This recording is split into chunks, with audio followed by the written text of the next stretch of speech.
kasi ang kuya namin malaki at pogi sobra. At siya yung pinakamaglakas mag-ML guys sa amin. Opo.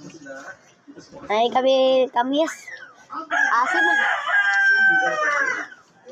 Invite nyo kay kung sino maasiman. Talaga. Sige, comment kayo dyan kung sino naasiman. Ay kung sino hindi maasiman, comment kayo dyan sa comment section and like nyo na rin to and subscribe na kayo and i-ano nyo na yung bell dyan. Tuliling nyo na yan. Para update kayo pag meron akong bago na lilabas.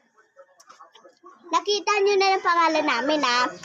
Okay, may part 3 pa to, ha? Kasi hindi pa upos, eh. Okay? Ayan. Sorry kung hindi pa namin to na-edit. Kasi hindi pa kami marurunong and bata pa kami. Bye! Bye na!